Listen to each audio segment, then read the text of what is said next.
What's up, everybody? It's your boy TTG here, and we're back with another video today. We're going to be talking about what in the hell we just watched in the first round of the college football playoff. Stop what you're doing right now and click the subscribe button. I'm doing a giveaway. If I can hit 1,000 subs before January 1st, I'm giving away a jersey of your choice.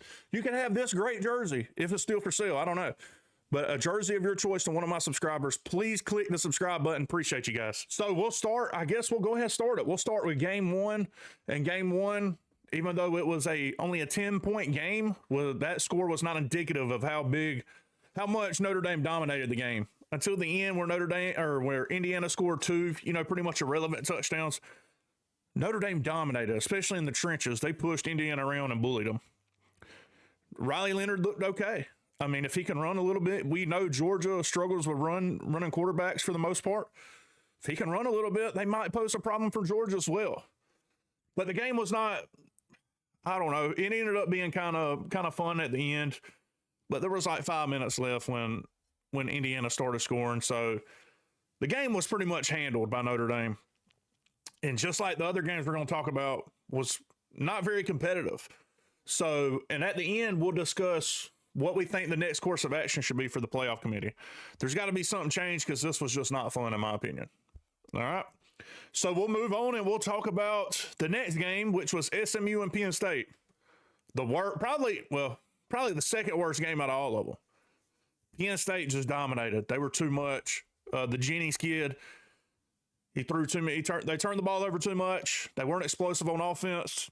They got bullied 38-10. Wasn't a very close contest. So I think I might have been sleeping on Penn State a little bit.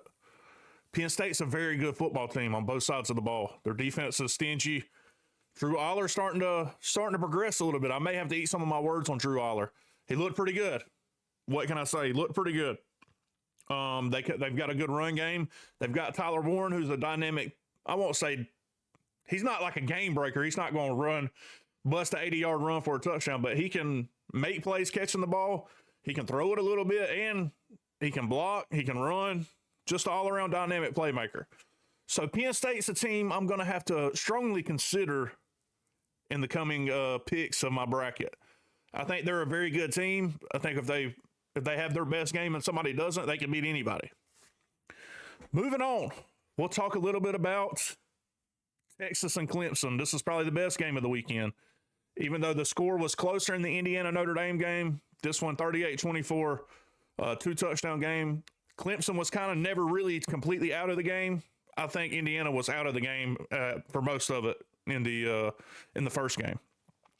Texas, Quinn Ewers looked good.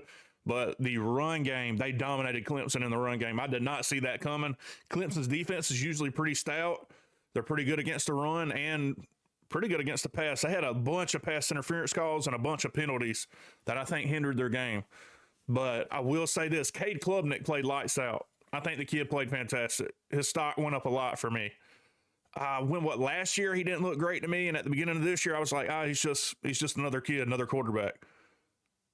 But he has progressed. I don't know if it's Garrett Riley or Dabo Swinney. I'm probably leaning towards Garrett Riley that's responsible for his development, but he looks different. He looked great, and you can tell he's a competitor and wants to win. So shout out to Clemson. Texas looked great on both sides of the ball for the most part. Their defense does have holes in it, though. So the next game against Arizona State will be interesting to me. Dang, okay, they're already giving me the spreads here. Texas is favored by 14.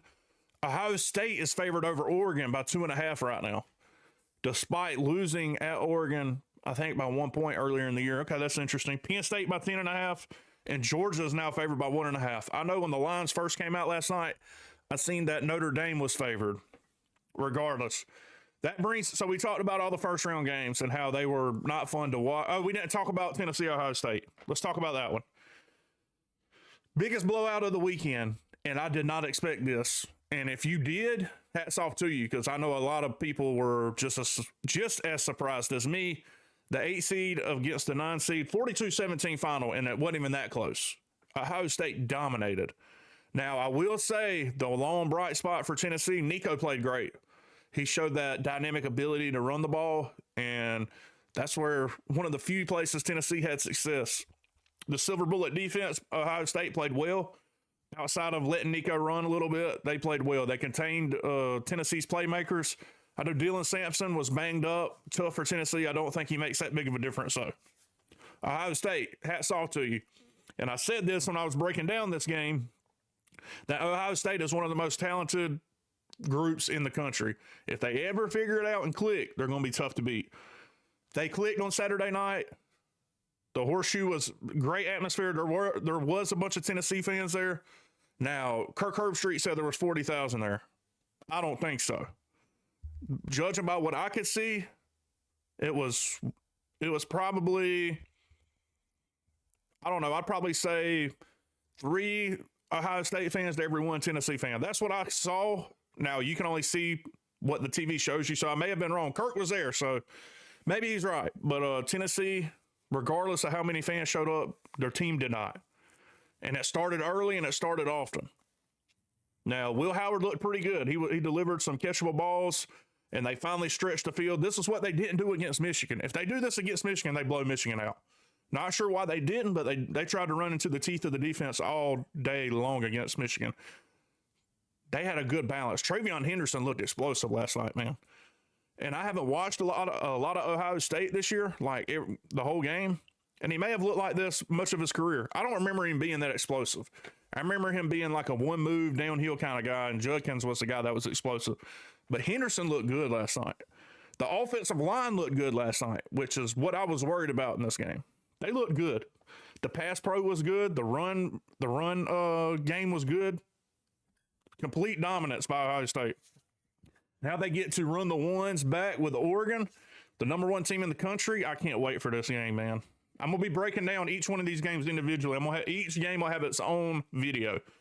But I'm going to do a deep dive into it too. I'll probably start, why not? Monday I'll probably do, let's see what game. We'll do Texas Arizona State Monday. I'll dive into some analytics and we'll look at, I'll give you my official prediction. All right. So let's look at the first round as a whole. How do we fix this so we don't have just blowouts everywhere? I didn't expect blowouts everywhere. I expected the Texas Clemson game to be close, which it kind of was.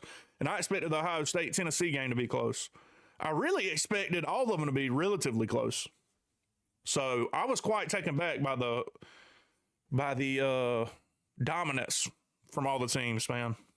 And it looked like every home team pretty much dominated. How do we fix this situation? Obviously, something has to change. I think the 4 automatic bids have to go. I think just take the 12 top ranked teams and let them play. The 4 top highest rated teams get a bye. Simple. And I think that's how you do it.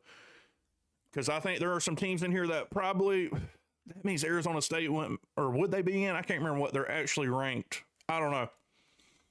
But I think there's either something's got to happen with the seeding or we need to cut it down to like 8 teams. Because this wasn't very competitive.